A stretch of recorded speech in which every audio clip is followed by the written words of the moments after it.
Melbourne Kalvari திருச்சபையின் சார்பில் மீண்டும் ஒரு முறை உங்களை சந்திப்பதில் மிக மகிழ்ச்சி அடைகிறேன். இன்று என் செய்தியின் தலைப்பு வாழ்க்கையை விசுவாச கண் கொண்டு பார்க்க வேண்டும். இதற்காக நான் பழைய ஏற்பாட்டில் இருந்த ஒரு சிறிய வேத வசனத்தை எடுத்திருக்கிறேன். இந்த கதை அநேக பேருக்கு தெரிந்திருக்கும். இந்த கதை 2 ராஜாக்கள் 4:1-7 வரை.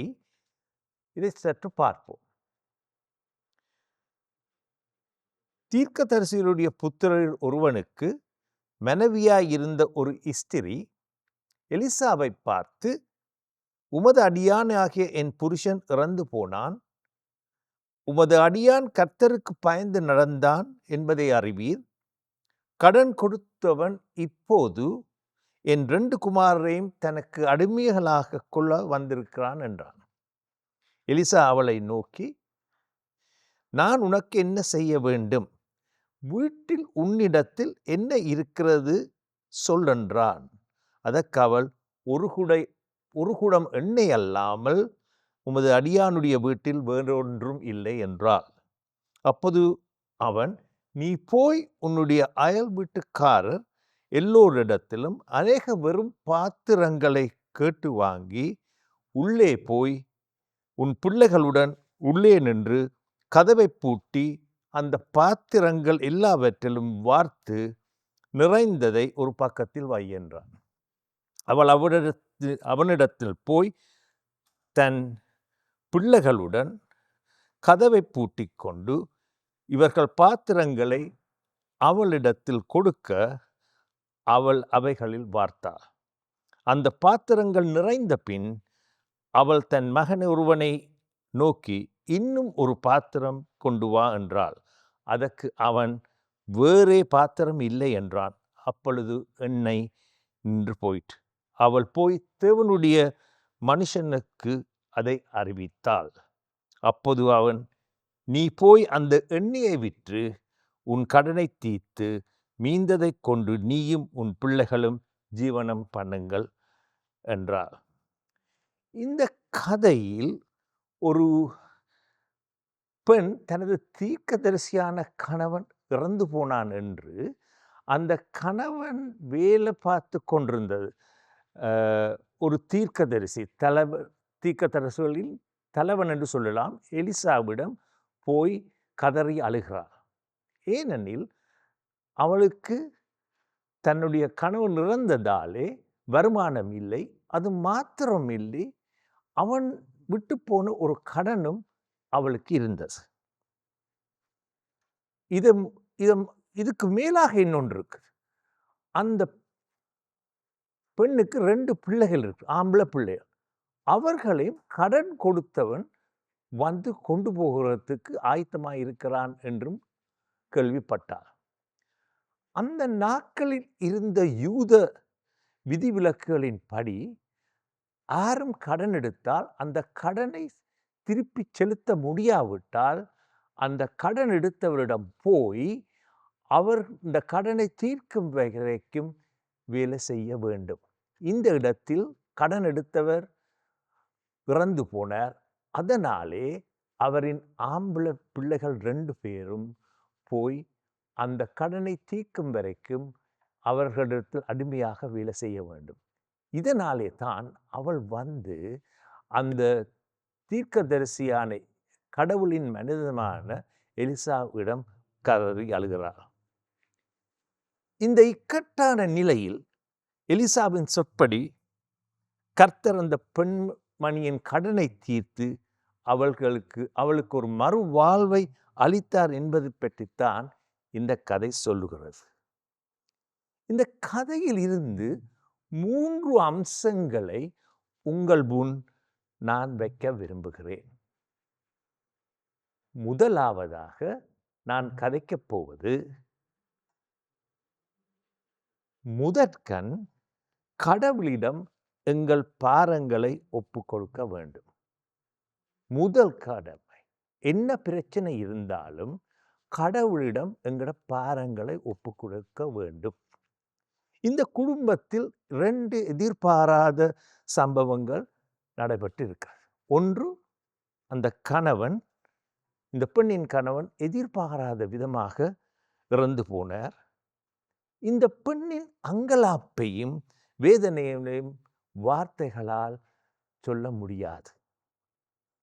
அந்த காலத்தில் இந்த காலத்தை போலல்லாமல் ஒரு கணவர் பிழைப்பில் தான் அந்த குடும்பம் தங்கியிருக்கு. கணவன் இறந்து போனால் அந்த பெண் ஒன்றும் செய்ய முடியாத ஒரு நிலைக்கு தள்ளப்படுவார். அநேக குடும்பங்களில் இன்றும் அவர்கள் கணவர்களின் தயவால் தான் குடும்பம் நடக்கப்பட்டிருக்கிறது. சில இடங்களில் நாங்கள் போய் பார்த்தால் கணவர் மாத்திரம்தான் வேலை செய்வார்கள், மனைவிமார் வேலை செய்வதில்லை. அப்படியான நிலையிலே தற்செயலாக கணவர் இறந்து போனால் அந்த குடும்பம் பெரியொரு பிரச்சனைக்குள்ளே தள்ளப்படுவார்கள். அது மாத்திரமில்லாமல் இந்த பெண் இன்னொரு சூழ்நிலைக்கு ஆளாக வேண்டி வந்தது. நான் கூறியபடி அந்த கணவன் எடுத்த கடனை திருப்பி கொடுக்கிறதுக்காக இந்த பிள்ளைகளை கொண்டு போகிறதுக்காக அந்த கடன் கொடுத்தவர்கள் வருவார்கள் என்று எச்சரிக்கப்பட்டுள்ளது. இதிலிருந்து நானும் நீங்களும் தெரிந்து கொள்ள வேண்டிய ஒரு முக்கிய விஷயம் என்னென்றால், கஷ்டங்கள் வேதனைகள் வரும் பொழுது ஒன்றன் பின் ஒன்றாக வரும். சில வேளை கஷ்டங்கள் எங்களுக்கு வரும் பொழுது ஒரு கஷ்டத்தை தொடர்ந்து இன்னொரு கஷ்டமும் வரும். சில வேளை பண கஷ்டம் இருக்க மனதுக்குள் ஒரு வேதனை, அதை விட ஒரு குடும்பத்திலே ஒரு தெரியாத மாதிரி ஒரு ஆளை இழக்க வேண்டி வரும். வேதாகமத்திலே 2 நாளாகம் 20 ஒரு கதை உண்டு. அரசன் யோசாபாத் என்ற ஒருவன் இருந்தான். அவன் கடவுளோடு நெருங்கி பழகிய ஒரு அரசன். அவன் ஒரு பொழுதும் ஒரு நாட்டாருக்கும் பயப்பட மாட்டான். ஒருவரும் அவனை வெற்றி கொண்டதில்லை. ஏனென்றால் அவன் கடவுளோடு நடந்தவன். ஆகவே அவனோடு ஒரு நாளும் போர் தொடுக்க மாட்டார்கள். அப்படி இருக்கும் ஒரு தருவாயில் அவனுக்கு அவங்களோட நாட்டாக்கள் கொஞ்சம் பேர் ஓடி வந்து அரசனிடம் வந்து, அரசே எங்களோட நாட்டை முற்றுகையிட்டு எங்கள் நாட்டுக்கு போர் தொடுக்க 3 விதமான ஆட்கள் வந்திருக்கிறார், 3 நாட்டார்கள் வந்திருக்கிறார்கள் என்று சொன்னார். அரசன் யோசபாத் என்றால் ஒரு நாளும் பின்வாங்கியதில்லை. ஆனால் அவன் திருப்பி கேட்டான், எத்தனை பேர் வந்திருக்கிறார்கள்? 3 நாட்டார்கள் என்றவுடன் அவனுக்கு பயமும் பேதியும் பிடித்து அவன் உடனே எல்லாரையும் கூப்பிட்டு ஒரு உபவாசம் இருந்து கர்த்தரிடம் முறையிட்டான். கர்த்தரோ அவனின் வேண்டுகோளுக்கு மறுமொழி கொடுத்து அவன் எதிர்பாராத விதமாக வெற்றி எடுத்து கொடுத்தான். இந்த வெற்றியிலே அரசன் யோசபாத்தோ அவனுடைய இருந்த ஒருவரும் போருக்கு போகவில்லை. இதிலிருந்து ஒன்று தெரியும், அந்த பிரச்சனைகள் வரும் பொழுது முதல் கண் நாங்கள் கர்த்தரிடம் அந்த பொறுப்பை கொடுக்க வேண்டும்.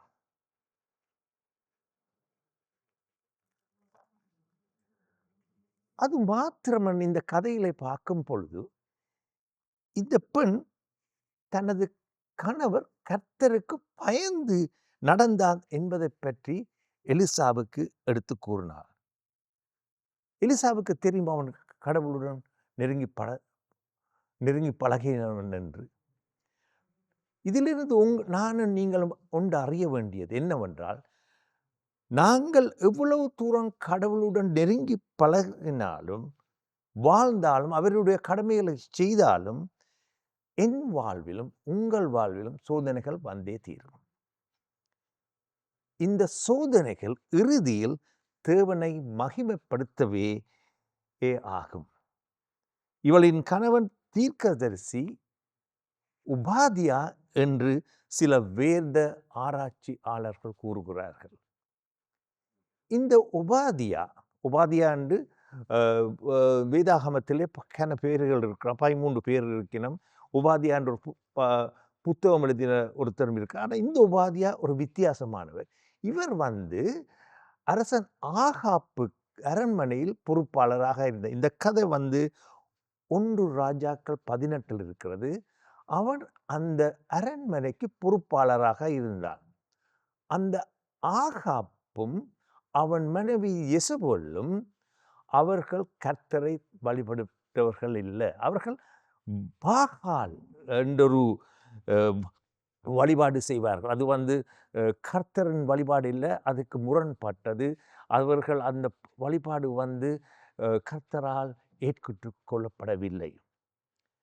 இந்த வேளையிலே அந்த யெசபேல் என்ற அவனுடைய மனைவி கர்த்தரின் ஆக்களை, கர்த்தரின் எல்லா பிரதிநிதிகளும், அதாவது கூட தீர்க்கதரிசிகளை எல்லாவற்றையும் அழிக்க வேண்டும் என்ற ஒரு நோக்குடன் எல்லா தீர்க்கதரிசிகளையும் கொன்று குவித்தார். இதனாலே இந்த உபதியா பயப்பட்டது மாத்திரமன்றி அவனுக்கு மன வேதனையும் பட்டான். இருந்தும் அவன் என்ன செய்தான் என்றால், அவள் யெசபேல் கொண்டு போகும் பொழுது மிஞ்சி இருந்தார்கள் 100 தீர்க்கதரிசிகளை. இவன் அரசனுக்கும் அந்த அரசிக்கும் யெசபேலுக்கும் தெரியாமல், ஆகாப்புக்கும் தெரியாமல் கவனமாக இந்த 100 பேரையும் எடுத்துக்கொண்டு போய் ஒரு குகையிலே வைத்து காப்பாற்றினான். காப்பாற்றியது மட்டுமன்றி அவருக்கு தேவையான உணவு எல்லாவற்றையும் இவன் தான் தன்ற செலவிலே எடுத்து கொடுத்தான். இதனாலே தான் அவன் கடன் பட்டான், தன்னிடம் இருந்த எல்லாத்தையும் கொடுத்தான். இந்த நிலையிலே தான் அவன் இறந்து போனான். இதனாலே வந்த கடனால் தான் அவனுடைய மனைவியும் பிள்ளைகளும் தாக்கப்பட்டார்கள். ஆகவே இந்த பெண் எலிசாவிடம் கதறி அழுது தன் பாரத்தை ஒப்பு கொடுத்தது போல் நானும் நீங்களும் சோதனைகள் வரும் பொழுது அந்த சோதனையிலிருந்து மீள முதல் தரம் கர்த்தரிடம் எங்களுடைய பாரங்களை ஒப்பு கொடுக்க வேண்டும். அது மாத்திரமன்றி அவரின் தயவையும் நாட வேண்டும். வேதாகமத்திலே யோபு என்ற ஒருவன் இருந்தான். அவன் கர்த்தருடன் கூடி பழகினவன். கர்த்தரே சொன்னான், அவன் எனக்கு ஒரு பிரியமானவன் என்று. ஒரு நொடிப்பொழுதில் அவன் தன்னுடைய எல்லா செல்வந்தத்தையும் இழந்தான். அது மாத்திரமல்ல, தன் குமாரர்கள், மனைவியை தவிர்த்து மற்ற எல்லா குமாரரையும் இழந்தான். அது மாத்திரமன்றி ஒரு கொடிய நோயினாலும் பாதிக்கப்பட்டான். அவளது மனைவி சொன்னாள், நீர் கர்த்தரை நிந்தித்து உம்முடைய உயிரை விடும் என்று. ஏனென்றால் அவ்வளவு தூரம் அந்த மனைவிக்கும் பொறுக்கே இல்லாமல் போயிட்டது. இவ்வளவு தூரம் கடவுளுடன் நடந்த ஒரு மனிதனுக்கு இப்படி ஒரு சோதனையும் வர வேணும் என்று இருந்து இந்த யோபு சொன்னான், கர்த்தர் மேலே நான் அயராத நம்பிக்கை வைத்திருக்கிறபடியால் கர்த்தர் என்னை கொன்று போட்டாலும் அவர் மேல் நம்பிக்கையாக இருப்பேன் என்று. இறுதியில் கர்த்தர் அவன் இழந்த எல்லாவற்றையும் மேலதிகமாக திருப்பி கொடுத்தான். அது மாத்திரம் என்று அவன் வாழ்க்கையும் மேம்படுத்தப்பட்டது. ஆகவே இந்த பெண் இந்த விதவை பெண் இக்கட்டான நிலைமையிலும் தனது பாரத்தை கடவுளின் மனிதனான எலிசாவிடம் ஒப்பு கொடுத்தது போல் நாங்களும் நீங்களும் முதற்கண் பிரச்சனைகள் வரும் பொழுது எல்லா பிரச்சனைகளும் கர்த்தரிடம் ஒப்பு கொடுக்க வேண்டும். இதைத்தான் அப்போஸ்தலர் பவுல் பிலிப்பியருக்கு எழுதிய நிருபத்தில் சொல்லுகிறார். நீங்கள் எதற்கும் கவலைப்படாமல் எல்லாவற்றையும் குறித்து உங்கள் விண்ணப்பங்களை துதியோடு கூடிய ஜெபத்தினாலும் மன்றாட்டத்தினாலும் தேவனுக்கு தெரியப்படுத்துங்கள். அப்பொழுது அனைத்தறிவுக்கும் மேலான தேவ சமாதானம் உங்கள் இருதயங்களையும் உங்கள் உள்ளங்களையும் கிறிஸ்து இயேசுவுக்குள்ளாக காத்துக்கொள்ளும். இரண்டாவதாக நான் கதைக்கப் போவது,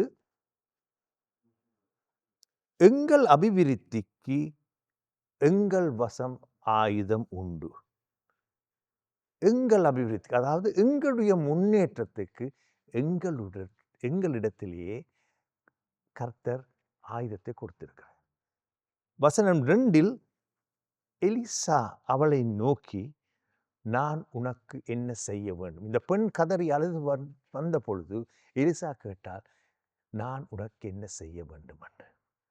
எலிசாவுக்கு நல்லா தெரியும் இந்த விதவையின் நிலைமையை பற்றி. ஆனால் எலிசா கேட்ட இந்த கேள்வியில் ஒரு முக்கிய அம்சம் அமைந்திருக்கிறது.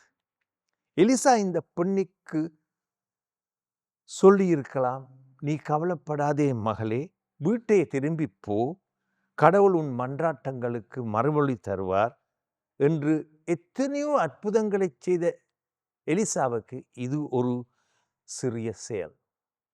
ஆனால் எலிசாவோ இந்த பெண்ணின் நம்பிக்கையும் விசுவாசத்தையும் பெருக்கிடவே இந்த கேள்வியை கேட்டார். எங்கள் வாழ்வில் தேவன் எங்களுக்கு வெற்றியை ஈட்டுத் தருவார்.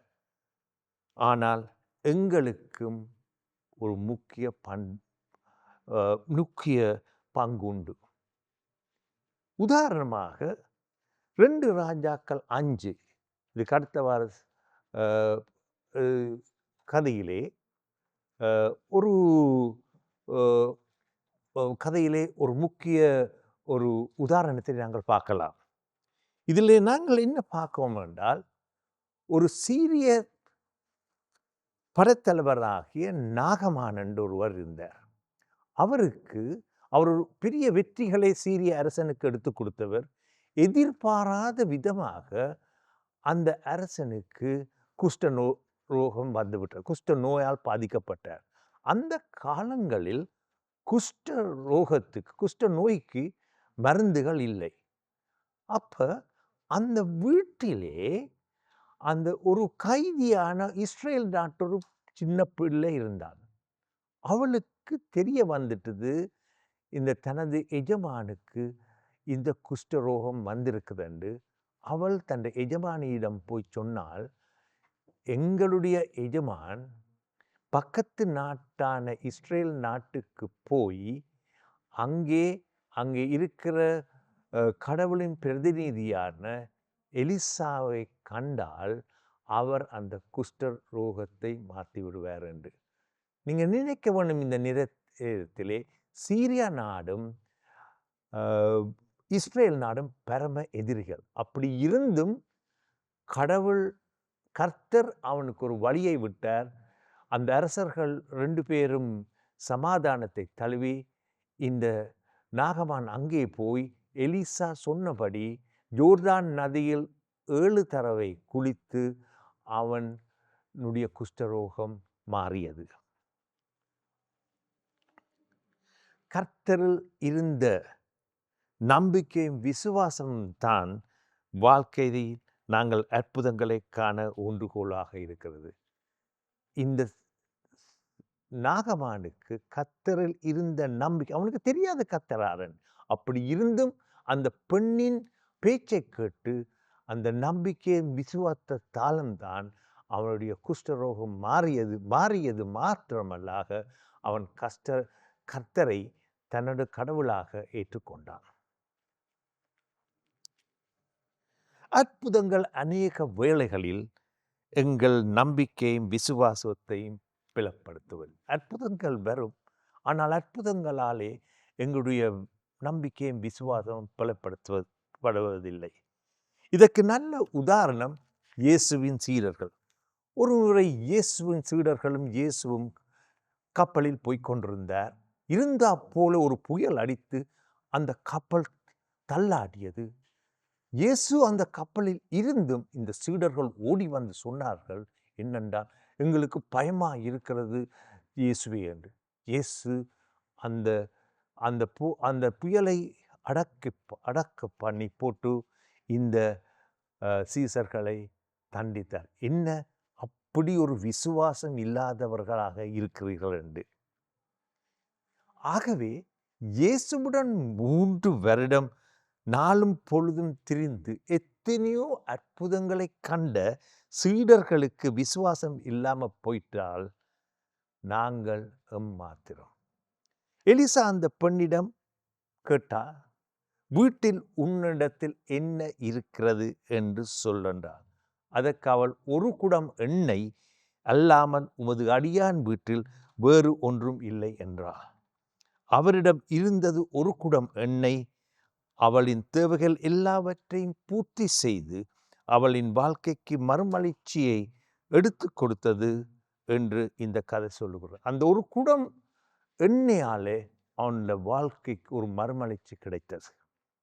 இந்த பெண்ணின் பிரச்சனைகளுக்கு தீர்வு காண அவளிடம் இருந்த ஆயுதம் என்னவென்றால் ஒரு குடம் எண்ணெய் அன்றி வேறொன்றும் இல்லை. அவளிடம் இருந்த ஒரு குடம் எண்ணெய் அவளின் தேவைகள் எல்லாவற்றையும் பூர்த்தி செய்து அவளின் வாழ்வில் ஒரு பெரிய மறுமலர்ச்சியை கொடுத்தது. அது மாத்திரமன்றி அந்த பெண்ணின் அந்த தேவ மனிதனின் மேல் இருந்த நம்பிக்கையும் விசுவாசமும் தான் அந்த பெண்ணுக்கு மற்றொரு ஆயுதம். அதுதான் அந்த பெண்ணின் மறுமலர்ச்சிக்கு ஒரு வழியை காட்டியது. அப்போஸ்தலர் 3 ஒரு கதை உண்டு. இயேசுவின் சீடர்கள் பேதுருவும் யோவானும் ஜெப நேரத்தில் கோயிலுக்கு போய்க் கொண்டிருந்தார்கள். தேவ ஆலயத்துக்கு போய்க் கொண்டிருந்தார்கள். ஒரு ஊனமற்றவனை சந்தித்தார்கள். அந்த ஊனமற்றவன் ஒரு 38 வருடமாக அங்கே இருந்து பிச்சை வேண்டிக் கொண்டிருந்தான். எல்லோரும் போய் காசு தான் போடுவார்கள். இந்த யோவானுக்கும் அவனோடு சேர்ந்த பேதுருவுக்கும் கையிலே காசு இல்லை. பேதுரு அவனை பார்த்து, எங்களிடம் காசு இல்லை, ஆனால் எங்களிடத்தில் ஒன்று இருக்கிறது, உனக்கு நாங்கள் தரப்போறோம் என்றாங்க. இயேசு கிறிஸ்துவின் நாமத்தினாலே நீ எழுந்து நட என்றான். வேறு ஒன்றும் சொல்லவில்லை, காசு கொடுக்கவில்லை. இயேசு கிறிஸ்துவின் எழுந்து நட என்றான். அந்த ஊனமான் எதிர்பார்த்தது பிச்சை காசு. ஆனால் பேதுருவும் யோவானும் கொடுத்தது அதற்கு மேலான வெகுமதி. அதாவது அவனின் ஊனம் குணமாகி முதல் தடவையாக வாழ்க்கையில் நடக்க தொடங்கினதுதான். அவனுக்கு இவ்வளவு காலம் வேண்டியது அவன் நடக்க துவங்கிறது. நடந்து மற்றவர்கள் போய் அந்த ஆலயத்துக்கு போக வேணும். இவ்வளவு காலம் அவன் காசுகளை எடுத்து கொண்டிருந்தான். என்ன இருந்தது? இந்த பேதுருவின் யோவான் இயேசு கிறிஸ்துவுக்கு மேல் இருந்த நம்பிக்கையும் விசுவாசமும் தான். ஆகவே என் வாழ்க்கையிலும் உங்கள் வாழ்க்கையிலும் முன்னேற்ற தழுவ எங்களுக்கு வேண்டிய ஆயுதம் கர்த்தரிடம் இருக்கிற நம்பிக்கையும் விசுவாசமும் தான்.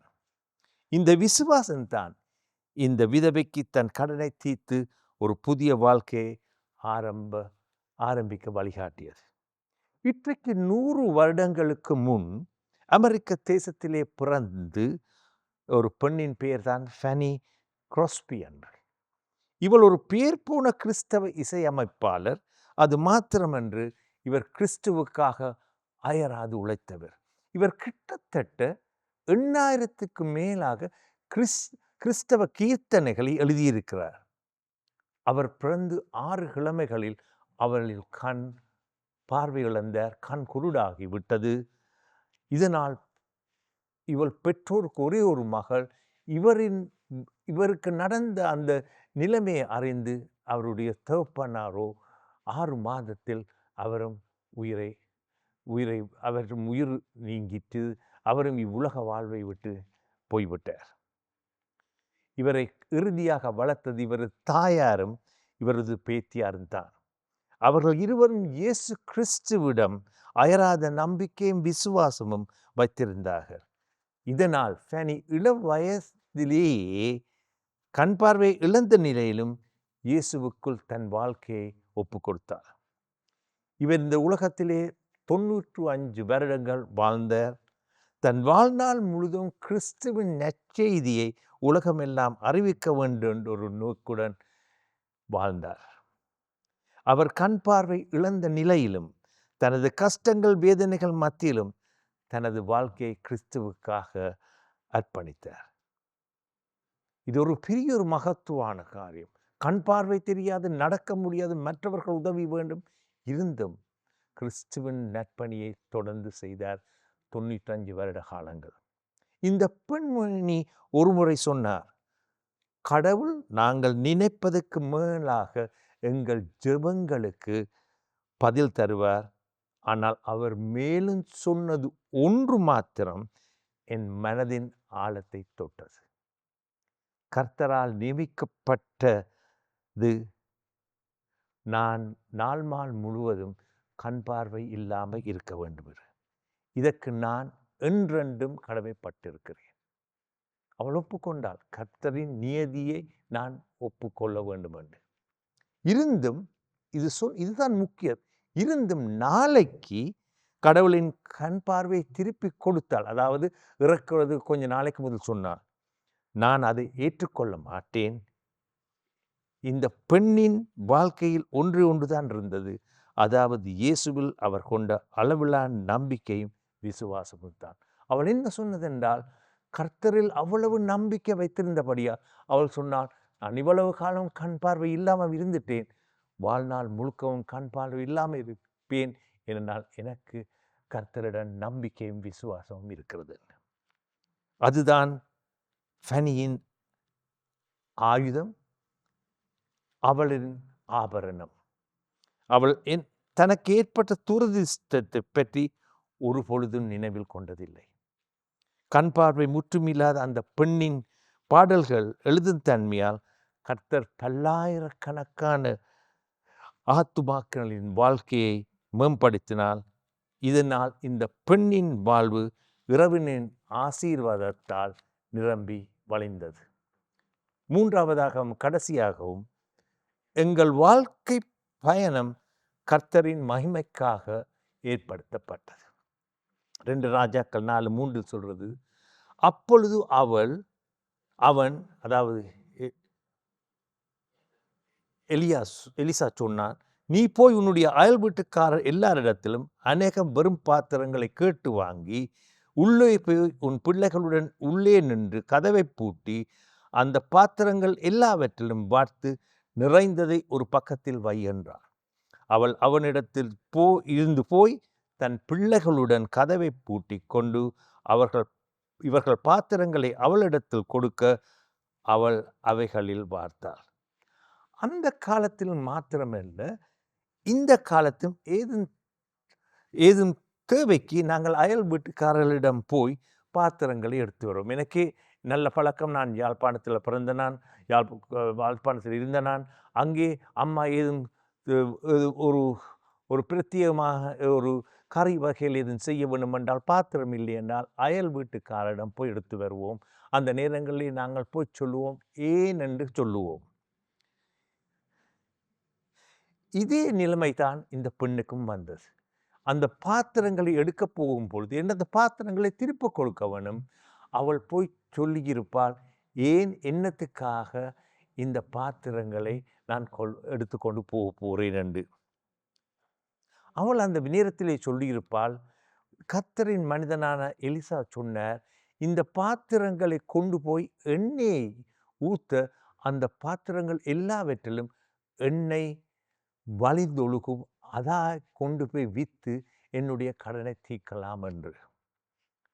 அயலாரும் பாத்திரங்களை கொடுத்தது மாத்திரமன்றி, தேவ மனிதன் எலிசா சொன்னபடி எண்ணெய் எல்லா பாத்திரங்களும் நிரம்பி வழிகிறதா என்ற முடிவை அறிய ஆவலாக இருந்திருப்பார்கள். அவர்கள் கடன் கொடுத்தார்கள், ஆனால் அவர் பார்த்தார்கள், இப்படியும் ஒரு அற்புதம் நிகழுமா என்று எதிர்பார்த்து கொண்டிருந்திருப்பார்கள். இந்த பெண் பாத்திரங்களை திருப்பி கொடுக்க சென்றபோது எல்லா பாத்திரங்களிலும் தேவ மனிதன் சொன்னபடி எண்ணெய் நிரம்பி வழிந்தது என்று சொல்லியிருப்பார். இந்த அற்புதத்தால் அவர்கள் எல்லோரும் கர்த்தரின் மகிமையை பற்றி அறிய ஒரு சந்தர்ப்பம் ஏற்படுத்தப்பட்டது. இதிலிருந்து சில உண்மைகளை நாங்கள் அறியலாம். சுவிசேஷத்தின் நற்செய்தியை மற்றவர்களுக்கு அறிவிக்க தேவனே எங்களுக்கு பல சந்தர்ப்பங்களை கொடுப்பார். அந்த நேரங்களில் தேவனால் தெரிந்தெடுக்கப்பட்ட மக்களை எங்கள் முன்னால் அவள் நிறுத்துவார். இப்படிப்பட்ட சந்தர்ப்பங்கள் அநேக வேளைகளில் நாங்கள் சோதனைக்குள் போகும் பொழுதும் எங்களுக்கு கஷ்டமான வேளைகளிலும் தான் கர்த்தர் இப்படியான சந்தர்ப்பங்களை ஏற்படுத்துவார். இன்றைக்கு கொஞ்சம் வருடங்களுக்கு முன் 12 மணி இருக்கும். எனக்கு தெரிந்த ஒருவர் வந்து என்ற கதவுகளை அடித்தார். அந்த நேரங்களிலே நாங்கள் கதவு துறக்க மாட்டோம். நடுராத்திரி. அது மாத்திரமில்லை, நல்ல நித்திரையில் இருந்தேன். இருந்தும் நான் அந்த கதவை திறந்தேன். அவர் சொன்னார், நான் என்ற வாழ்க்கையிலே விரக்தி வந்துவிட்டது, என்னுடைய வாழ்க்கையை நான் முடித்து விட போகிறேன் என்று சொன்னார். அப்போ நான் சொன்னேன், ஏன் என்று. ஒரு கடன் தொல்லையாலே என்று. நான் உடனே அவர் சொன்னார், நான் இறந்த பின் நீங்கள் போய் என்னுடைய மனைவிக்கு சொல்லுங்கோ, இந்த கடனை தாங்க இயலா கடன் தொல்லையாலே தான் நான் செத்தேன் என்று. இருந்தும் நான் அவரை ஆறுதல் படுத்தி, உடனே அந்த வேளையிலே என்னுடைய காரை எடுத்துக்கொண்டு போய் அவருடைய மனைவியோடு கதைத்து அவர்களுக்கு ஒரு சமாதானத்தை ஏற்படுத்தி கொஞ்ச நாட்களால் அவற்றை கடன் எல்லாத்தையும் தீர்த்தார். அது மாத்திரமன்றி அவர் கர்த்தருக்கு எங்களுடைய சேர்ச்சுக்கும் வர துவங்கினார். இதனாலே அந்த நேரத்திலே நான் அந்த கதவை திறந்திருக்காட்டில் அவர் வாழ்க்கையை முடித்திருப்பார். இன்றைக்கு கர்த்தருடைய நற்செய்தியை அறிய ஒருவரை நாங்கள் இழந்திருப்போம். அது மாத்திரமன்றி எங்களின் பணிவான நடைமுறைகளால் தான் மற்றவர்களை இயேசுவண்டை நாங்கள் கொண்டு செல்லலாம்.